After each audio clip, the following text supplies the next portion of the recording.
अपनी बुद्धि से सबको हरा दो। बस 21 दिन में आपकी बुद्धि इतनी तेज हो जाएगी कि आप दूसरे लोगों को बोलने का मौका ही नहीं दोगे। बस आपको गौतम बुद्ध ने बताए हैं। इन आदतों को अपने जीवन में अपनाना होगा। तो चलिए जानते हैं उन आदतों के बारे में। गौतम बुद्ध की कहानियों के माध्यम से 10 आसान आदतें जो 21 दिन में आपको एक नया और बुद्धिमान इंसान बना देंगी। दोस्तों, कहानी शुरू करने से पहले कमेंट में नमो बुद्धा लिखकर वीडियो को लाइक जरूर करें। तो चलिए शुरू करते हैं इस कहानी को। एक गुरु अपने शिष्यों को प्रवचन दे रहे थे। वह बोल रहे थे कि हजारों मील का सफर भी सिर्फ एक ही कदम से शुरू होता है।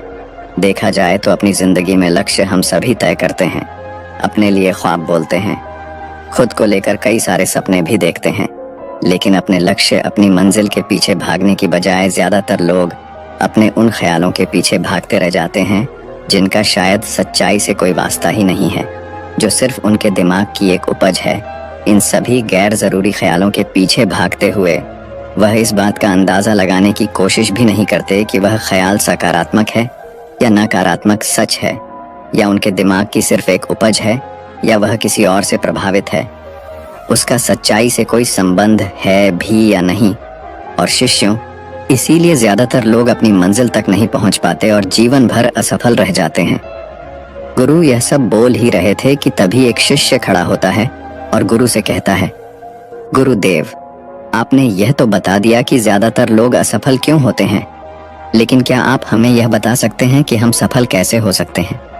वो कौन सी छोटी छोटी आदतें हैं जो हमें सफलता के लिए तैयार करती है और फिर सफलता के शिखर तक पहुंचाती है?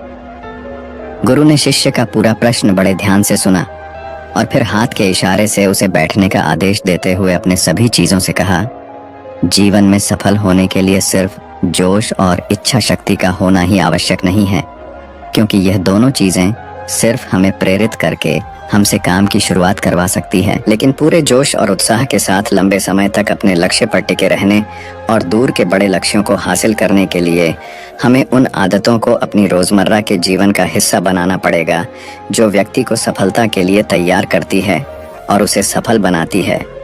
तो आज मैं आपको 10 ऐसी आसान आदतों के बारे में बताऊंगा जिनको अगर आप अपने जीवन का हिस्सा बना लिया तो सिर्फ 21 दिनों में आपके अंदर से एक बिल्कुल ही अलग इंसान बन जाएंगे और खुद के भीतर एक गजब की सकारात्मक और जो उसको महसूस करेंगे जो आपको सफलता के शिखर तक पहुंचाएगी। तो उन सफल आदतों की श्रेणी में पहली आदत है अपने दिन की शुरुआत धन्यवाद के भाव के साथ करो। सुबह जैसे ही आपकी आंख खुले तो कुछ भी सोचने से पहले, कुछ भी करने से पहले, बिस्तर से उठने से पहले अपने दोनों हाथों को जोड़कर आसमान की तरफ देखते हुए जिसकी शक्ति पर आप विश्वास करते हैं उसका अभियान करते हुए उन 3-4 चीजों को याद कीजिए जिसके लिए आपकी ईश्वर की, उन 3-4 लोगों, चीजों या घटनाओं के लिए ईश्वर का आभार व्यक्त कीजिए जिनकी वजह से आपके जीवन में बेहतरीन आई है, आप ज्यादा खुशहाल और समृद्ध हुए हैं। ज्यादातर मौकों पर हमारे जीवन में, हमारे घरों में, हमारे आसपास के माहौल में एक ही वो इंसान होता है जो हमारे सबसे ज्यादा दुख और परेशानियों का कारण होता है, लेकिन हमारे आसपास 90% लोग अच्छे होते हैं। हमारे जिंदगी में 90% चीजें बहुत अच्छी हैं, लेकिन अगर हम बुरे इंसान पर, बुरी घटनाओं पर, बुरे परिस्थितियों पर, बुरे परिणामों पर ध्यान देंगे तो फिर पूरा दिन हमें उस तरह की चीजें और मिलेंगी। लेकिन अगर हम शुक्रगुजार हैं अपने जीवन की 90% अच्छी चीजों के लिए तो फिर हमारे पास और अच्छा चलकर जरूर आएगा। यह जो आभार व्यक्त करने की आदत है, यह हमारी मानसिकता को सुबह सुबह ही बदल कर रख देती है और सकारात्मक तरीके से अपने दिन की शुरुआत करने में मदद करती है।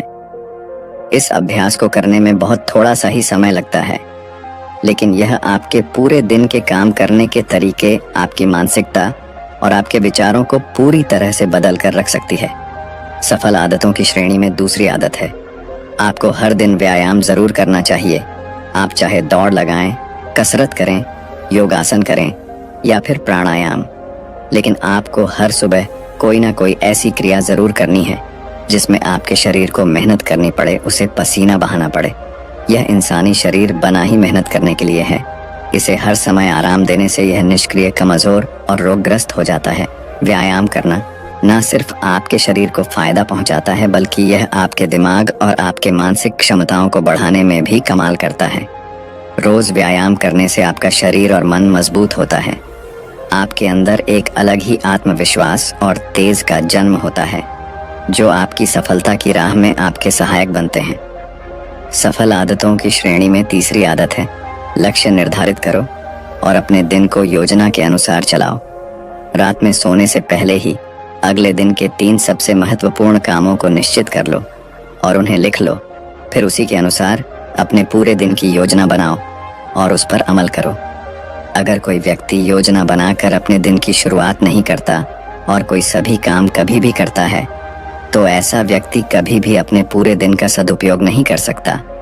हालांकि ज्यादातर लोगों को पता होता है तो उनके लिए कौन सा काम महत्वपूर्ण है और कल उन्हें कौन सा काम करना चाहिए, लेकिन फिर भी वो लोग उस काम को पूरा नहीं कर पाते और उसे टालते रहते हैं। और जो व्यक्ति ज्यादातर लोगों का अपने काम को समय पर पूरा न करना और उसे लगातार कल पर टालते रहने का सबसे बड़ा कारण है उनके अंदर आत्मा अनुशासन का ना होना। क्योंकि जो व्यक्ति आत्मा अनुशासित है वह अपना हर काम समय पर पूरा करता है। सफल आदतों की श्रेणी में चौथी आदत है, आपको हर दिन कुछ ना कुछ नया सीखना चाहिए या फिर कुछ ना कुछ नया पढ़ना चाहिए। अगर आप अपना दिन का समय अपने लिए कुछ नया सीखने, पढ़ने या विकास के कामों में नहीं लगा रहे हैं तो फिर आप चाहे कितनी ऊंचाइयों पर हो, कितने ही समझदार और बुद्धिमान हो, आप जिंदगी में हारने ही वाले हैं, आप नीचे गिरने ही वाले हैं। किसी बुद्धिमान व्यक्ति ने कहा है कि सीखना कभी बंद नहीं होना चाहिए क्योंकि लगातार अभ्यास से ही व्यक्ति महान ऊंचाइयों को हासिल कर सकता है। सीखने का कोई भी तरीका हो सकता है, जैसे अच्छी किताबें पढ़ना, अपने क्षेत्र के सबसे सफल लोगों की बातें सुनना, रोज अपने काम का अभ्यास करना इत्यादि। अगर आपको दुनिया के 1% सफल लोगों में शामिल होना है तो लगातार सीखते रहने की आदत को अपने जीवन का अभिन्न हिस्सा बनाना ही पड़ेगा। सफल आदतों की श्रेणी में 5वीं आदत है, कम खाओ और अच्छा खाओ। यहाँ अच्छा खाने से मतलब है संतुलित आहार, यानी ऐसा भोजन जो पोषक तत्वों से भरपूर हो और आपके शरीर को कोई नुकसान न पहुंचाए। देखा जाए तो भोजन हमारे शरीर के लिए औषधि है। भोजन शरीर के लिए सब कुछ है क्योंकि शरीर को औषधि तो हम कभी कभार ही देते हैं, लेकिन इसे भोजन हर दिन देते हैं तो हमारा शरीर कैसा होगा? यह हमारे भोजन की गुणवत्ता और उसकी मात्रा निर्भर करता है क्योंकि शरीर को चलाने वाले सारे पोषक तत्व भोजन से ही मिलते हैं। इसीलिए कोई ऐसा भोजन मत करो जिसमें कोई पोषक तत्व ही ना हो और जिसे पचाना हमारे शरीर के लिए बोझ बन जाए। ज्यादा तला भुना और बासी भोजन मत खाओ। 3 सफेद झरों से जितना हो सके उतनी दूरी बना लो।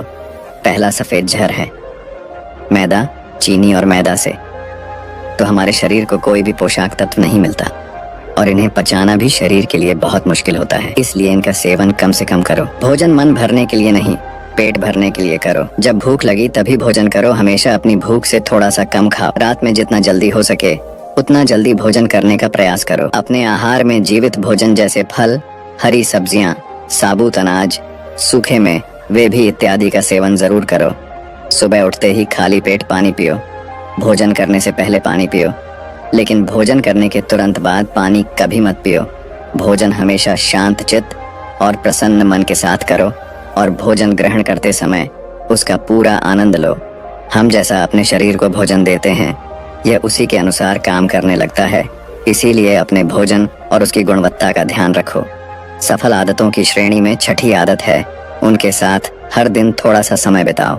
जो आपसे सच्चा प्रेम करते हैं, आपकी परवाह करते हैं, जैसे आपके माता पिता, भाई बहन या फिर आपके सच्चे मित्र। यह एक आदत आपके परिवार में खुशी और शांति लाती है। परिवारजनों के बीच प्रेम और एकता बढ़ती है जिससे आप ज्यादा खुश और शांत रहने लगते हैं। पारिवारिक तनाव कम होने की वजह से अपने जरूरी कामों पर ज्यादा ध्यान दे पाते हैं और ज्यादा अच्छे परिणाम हासिल कर पाते हैं। सफल आदतों की श्रेणी में 7वीं आदत है, हर दिन थोड़ा सा समय के लिए भी निकाले और इस थोड़े से समय में आपके साथ कोई और नहीं होना चाहिए। यह आपका अपना समय है जिसमें आप अकेले एकांत में रहेंगे, खुद के बारे में चिंतन करेंगे, खुद की अच्छाइयों और बुराइयों के बारे में विचार करेंगे, अपने भविष्य के बारे में सोचेंगे, अपने काम के बारे में सोचेंगे, अपने भीतर उतरने का प्रयास करेंगे। इन एकांत के पलों का उपयोग आप खुद को और भी बेहतर तरीके से जानने और समझने में करेंगे। इस समय आप खुद की कमियों के बारे में विचार करेंगे और उन्हें कैसे ठीक कर सकते हैं, इस पर मंथन करेंगे। सफल आदतों की सूची में 8वीं आदत है समय का सही प्रबंधन करना, उसका सही उपयोग करना। जिंदगी दिनों, महीनों और सालों में गिनी जाती है, तो जिसने अपना दिन संभालना सीख लिया उसका महीना संभल जाएगा, और जिसने अपने महीने संभालने सीख लिए उसके साल संभल जाएंगे, और जिसके साल संभल गए उसकी पूरी जिंदगी संभल जाएगी। इसीलिए अपने दिन को सही तरीके से संभालना सीख लो। जो सबसे महत्वपूर्ण काम है उन्हें सबसे पहले खत्म करो। जिंदगी के किसी भी क्षेत्र में देख लो, घंटे तो सबके पास 24 ही होते हैं, लेकिन इन्हीं 24 घंटों में कुछ लोग कमाल कर जाते हैं, अपने एक हैं, जीवन में न जाने कितने सारे काम कर जाते हैं। लेकिन दूसरी तरफ ज्यादातर लोग छोटे छोटे कामों में ही उलझे रह जाते हैं और जीवन भर यही कहते रहते हैं कि इस काम के लिए समय नहीं है, उस काम के लिए समय नहीं है। तो आखिर समस्या कहाँ है? समस्या है अपने समय का सही प्रबंधन ना कर पाना। सफल आदतों की श्रेणी में 9वीं आदत है रात में जल्दी सोएं और सुबह जल्दी उठें। जो व्यक्ति सुबह जल्दी उठता है उसे कुछ अतिरिक्त समय मिल जाता है सबसे महत्वपूर्ण कामों को खत्म करने का, जैसे ध्यान का अभ्यास, व्यायाम, किताबें पढ़ना इत्यादि। सुबह जल्दी उठकर ध्यान का अभ्यास करने से दिन भर मन शांत और प्रसन्न रहता है। इसके साथ ही सुबह जल्दी उठकर काम शुरू करने से व्यक्ति का काम समय पर पूरा हो जाता है और वह बेवजह की चिंता और तनाव से बच जाता है। सुबह जल्दी उठकर काम खत्म करने से व्यक्ति के अंदर एक ऐसा अनुशासन जन्म लेता है जो उसे सफलता के शिखर तक पहुंचा सकता है। सफल आदतों की श्रेणी में 10वीं आदत है वीर या 8 धूम्रपान और मदिरापान से बचें। यह तीनों ही काम ऐसी बुरी लत है जो निश्चित रूप से आपको पीछे ले जाने वाली है। यह तीनों ही काम आपके मानसिक और शारीरिक स्वास्थ्य के लिए बहुत ही हानिकारक है। पीढ़ियां आज आपके तेज और कांति को खत्म करता है और साथ ही आपको शारीरिक व मानसिक रूप से कमजोर बनाता है। हालांकि इन तीनों चीजों को छोड़ना आसान नहीं होता, लेकिन अगर आप चाहें तो मजबूत इरादे और दृढ़ इच्छा शक्ति के बल पर इन्हें छोड़ सकते हैं, इनसे निजात पा सकते हैं। इतना कहने के बाद गुरु ने अपना प्रवचन समाप्त कर दिया और वह मौन हो गए। यह देखते ही सभी चीजें समझ गए कि अब यहाँ से जाने का समय हो चुका है। उन सब ने इस जानकारी के लिए गुरु का धन्यवाद किया और वहां से चले गए। तो दोस्तों, उम्मीद करता हूँ आपको इस कहानी से एक अच्छी सीख मिली होगी। ये कहानी आपको कैसी लगी हमें कमेंट बॉक्स में कमेंट करके ज़रूर बताएं। अब चलिए दोस्तों, जानते हैं कि अपने बुद्धि को सबसे तेज और धारदार कैसे बनाएं। तो चलिए हमारे दूसरे कहानी की शुरुआत करते हैं। दूसरी कहानी बुद्धिमानी से जुड़ी गौतम बुद्ध की कहानी। एक गांव में एक लड़का था जिसका दिमाग बहुत तेज था। उसकी यह खासियत थी कि वह किसी भी चीज को बहुत ही आसानी और कम समय में सीख लेता था, जबकि उसी चीज को सीखने और समझने के लिए अन्य लोगों को काफी समय लग जाता था। लड़के की यह ख्याति दूर दूर तक फैल गई। सभी लड़के की तारीफ में कहने लगे कि उसके जितना बुद्धिमान कोई नहीं है। लड़का चित्रकारी, मूर्ति बनाना, गीत गाना जैसे अन्य कई चीजों को जानता था। अपनी प्रसिद्धि को बढ़ाने के लिए वह अन्य काम और चीजों को भी सीखने लगा। इस तरह से उसे अपनी बुद्धिमत्ता पर अहंकार हो गया, क्योंकि वह साधारण व्यक्ति होकर कई असाधारण काम भी आसानी से करने लगा था।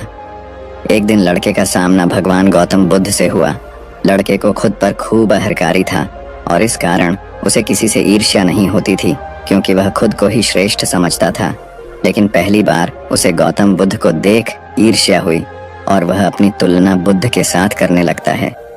वह देखता है कि बुद्ध के पास भिक्षा मांगने के लिए एक कटोरा है और उसके पास अपार धन। बुद्ध ने साधारण वस्त्र धारण किए थे और उसके वस्त्र कीमती थे। बुद्ध नंगे पैर थे और वह नंगे पांव जमीन पर पैर भी नहीं रखता था। इस तरह से लड़का एक नहीं बल्कि कई चीजों से गौतम बुद्ध के साथ अपनी तुलना करने लगा। हर चीज से तुलना करने के बाद वह मन ही मन सोच है कि आखिर मैं इस भिक्षु के साथ अपनी तुलना क्यों कर रहा हूँ, जबकि इसका और मेरा जीवन बिल्कुल अलग है।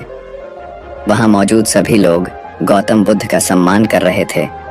लड़का सोचने लगा कि आखिर इनमें ऐसा क्या है जो मुझ में नहीं है, जिस कारण मेरे भीतर इनके प्रति ईर्ष्या पैदा हो गई। अपने मन में चल रही जिज्ञासा को शांत करने के लिए वह बुद्ध के पास जाता है। तो आखिर वास्तव में कौन है? बुद्धिमान बुद्ध के पास जाकर वह कहता है, मैं इस गांव का सबसे बुद्धिमान व्यक्ति हूँ और आप अपने आसपास जो भी देख रहे हैं मैं वह सब करना जानता हूँ। मैं किसी भी कार्य को बहुत कम समय में सीख लेता हूँ, इसलिए सभी लोग मेरा सम्मान करते हैं। लेकिन फिर भी आपको देख मेरे भीतर ईर्ष्या पैदा हो गई, इसलिए मैं जानना चाहता हूँ कि आपकी उपलब्धि क्या है। सभी आपको इतना आदर सम्मान क्यों दे रहे हैं? लड़के के सवाल का जवाब देते हुए बुद्ध कहते हैं, मेरी कोई उपलब्धि नहीं है, लेकिन तुम कह सकते हो कि मेरी यही एक उपलब्धि है। बुद्ध लड़के से पूछते हैं, क्या तुम्हें नींद अच्छी लगती है? लड़का कहता है कि भला कैसे नींद अच्छी लग सकती है? बुद्ध कहते हैं कि जो तुम्हें अच्छा और बुरा लगता है, मैं इनसे भी ऊपर हूँ। मुझे ना निंदा सताती है और ना अपनी प्रशंसा से प्रसन्न होता हो। यही अंतर है तुम में और मुझ में। बुद्ध कहते हैं, तुमने सैकड़ों काम सीखे लेकिन सबसे जरूरी काम को सीखना भूल गए। लड़का पूछता है, कौन सा काम? अब इस प्रकार बुद्ध ने दिया बुद्धिमान होने का ज्ञान। बुद्ध कहते हैं कि क्या तुम्हें मन को नियंत्रण करना आता है? यह बात सुनकर लड़का समझ जाता है कि उसे बुद्ध से ईर्ष्या क्यों हुई। बुद्ध कहते हैं, जिसने संपूर्ण जगत जीत लिया लेकिन अपने मन को नहीं जीत पाया, उसने कुछ भी नहीं जीता। वहीं जिसने अपने मन को जीता लेकिन अपना सब कुछ गंवा दिया, फिर भी उसने सब कुछ जीत लिया। बुद्ध की यह बात सुन लड़के का अहंकार टूट गया। उसने बुद्ध से कहा कि क्या आप मुझे अपने मन को जीतना सिखा सकते हैं? खुद कहते हैं, जरूर, लेकिन इसके लिए मैं तुम्हारी सभी उपलब्धियां छीन लूंगा। लड़का कहता है, मैं तैयार हूँ। इसके बाद से ही लड़का ध्यान लगाने लगता है, क्योंकि ध्यान से ही मन को वश में किया जा सकता है। तो दोस्तों, अब चलिए बढ़ते हैं हमारे तीसरी कहानी की तरफ। तीसरी कहानी, दिमाग की धार को कैसे तेज करें। लगभग हम सभी लोग जानते हैं और साइंस भी यह सिद्ध कर चुका है कि हम हमारे दिमाग का मैच 10% ही यूज कर पाते हैं, क्योंकि हम हर रोज कुछ ना कुछ नया कर रहे होते हैं। रोज पढ़ते हैं, नए नए खेल खेलते हैं और हमेशा एक्टिव रहते हैं। किंतु जैसे जैसे हम बड़े होते हैं, हमारे रोज के कामों में इतने व्यस्त हो जाते हैं कि कुछ नया करने और सीखने का मौका ही नहीं मिलता। लेकिन यदि हम अपने दिमाग को धार देते रहे तो हम दुनिया में जल्दी आगे बढ़ सकते हैं।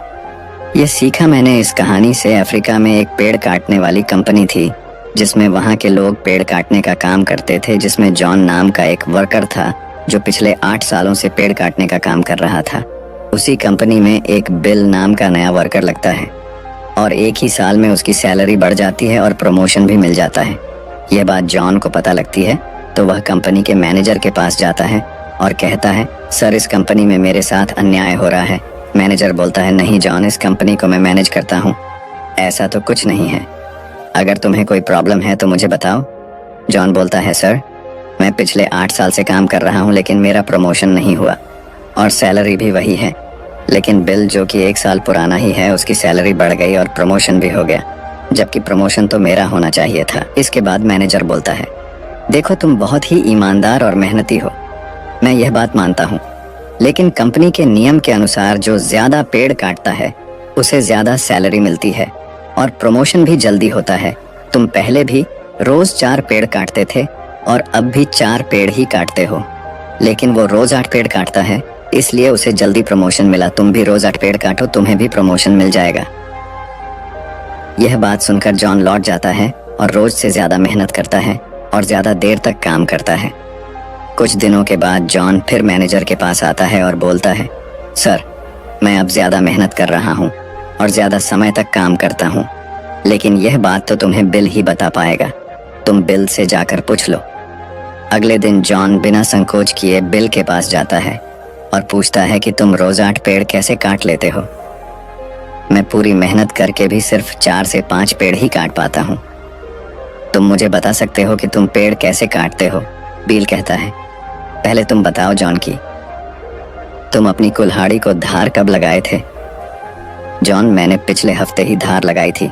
डील कहता है, मैं हर पेड़ काटने के बाद 2 मिनट का समय निकालता हूँ और अपनी कुल्हाड़ी को धार देता हूँ, और जो पेड़ तुम 2 घंटे में काटते हो वह मैं 1 घंटे में ही काट देता हूँ। धार देने वाले 2 मिनट मेरे आने वाले 81 मिनट बचा देते हैं और मैं रोज 8 पेड़ काट लेता हूँ। यह सुनकर जॉन बिल को धन्यवाद देते हुए चला जाता है। सिर्फ ज्यादा समय और ज्यादा मेहनत से कुछ नहीं होने वाला। इसके साथ साथ उसे अपनी कुल्हाड़ी को धार देते रहना पड़ेगा। जब भी वह धार देना बंद कर देगा, उस समय से उसके कार्य पर प्रभाव पड़ना शुरू हो जाएगा। जॉन अपनी कुल्हाड़ी में धार देकर काम शुरू करता है और कुछ ही दिनों में वह भी प्रमोशन ले लेता है। इस कहानी से हमें यह सीख मिलती है कि दोस्तों, हमें हमेशा ही अपनी लाइफ में कुछ न कुछ सीखते रहना चाहिए और अपने दिमाग को धार देना चाहिए, चाहे हमारी उम्र कुछ भी क्यों ना हो। मैंने कुछ दिनों पहले सत्य नाडेला, जो कि माइक्रोसॉफ्ट के सीईओ बने हैं, उनके बारे में पढ़ा था कि वह आज भी नए नए ज्वाइन करते रहते हैं और नई नई किताबें पढ़ते हैं। उन्हें आज भी नया सीखने में कोई संकोच नहीं है और शायद इसीलिए वह इतनी बड़ी पोजीशन पर है।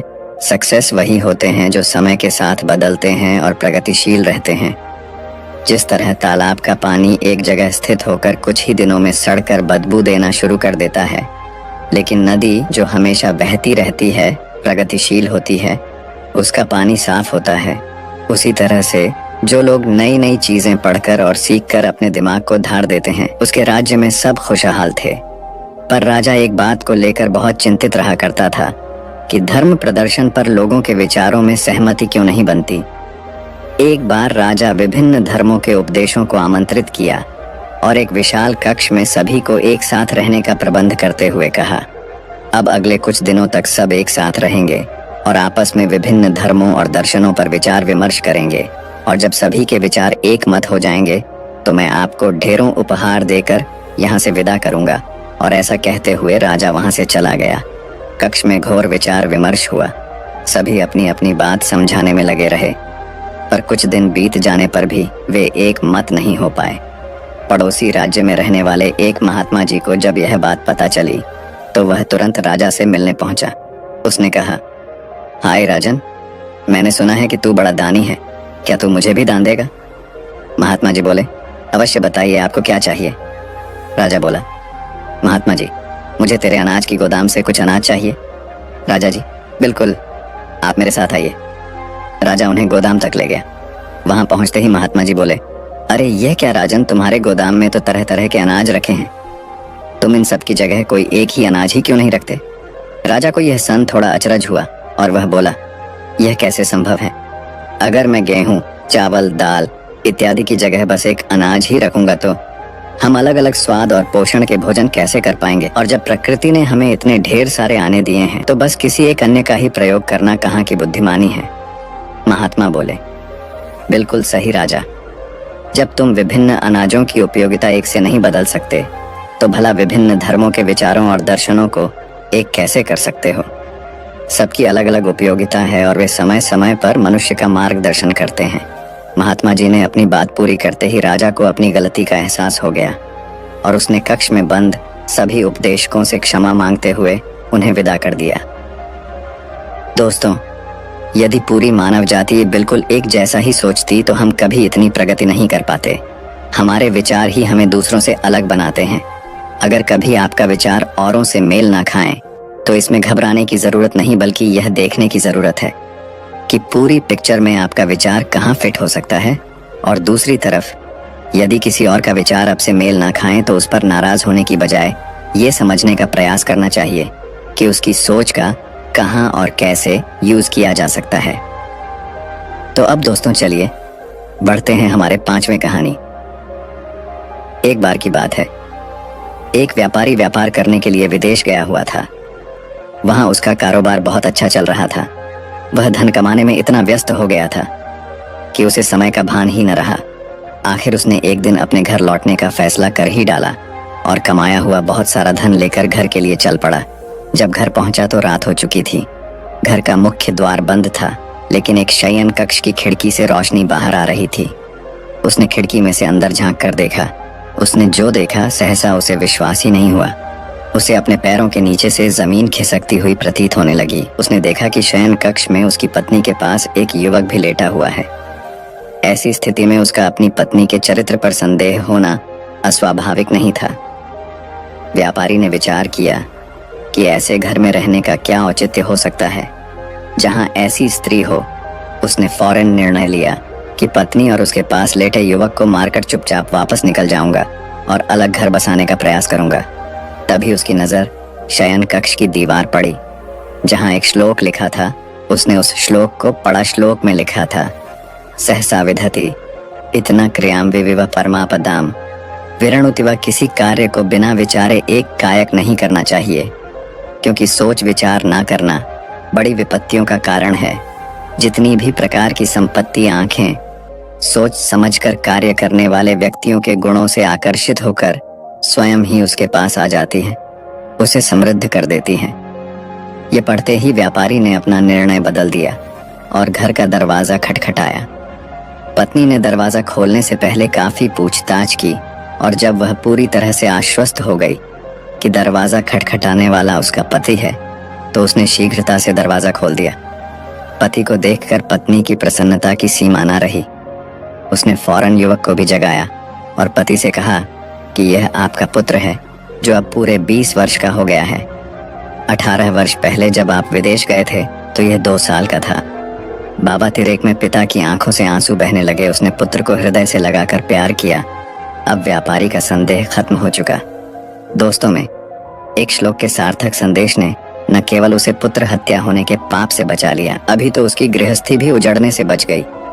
अर्थात अचानक कोई इससे कई बार समस्या सुधरने की बजाय और बिगड़ जाती है, तथा हमें कभी भी बिना पर्याप्त विमर्श किए कोई कार्य नहीं करना चाहिए। कहा गया है कि जल्दी का काम शैतान का होता है। जिस प्रकार से रोग का उपचार करने के लिए उसका सही निदान अनिवार्य है, उसी तरह से कोई समस्या हो अथवा अभियांति को दूर करने के लिए भी पर्याप्त विचार विमर्श करना अत्यंत आवश्यक है। दोस्तों, मैं उम्मीद करता हूँ कि यह कहानी सुनने से आपके जीवन में अच्छे बदलाव आए होंगे। आपको इस वीडियो से क्या सीखने मिला, ये कमेंट करके ज़रूर बताएं और अपने परिवार, दोस्तों या आपके करीबी इंसान के साथ ये कहानी शेयर करके उन्हें भी इस ज्ञान से परिचित करवाएं। बाकी अगर आपको ये वीडियो दिल से अच्छी लगी हो तभी इस वीडियो को लाइक कर देना, और आपने अब तक इस चैनल को सब्सक्राइब ना किया हो तो चैनल को सब्सक्राइब भी ज़रूर कर देना। आपका हर दिन शुभ हो और खुशियों से आपका जीवन भरा रहे।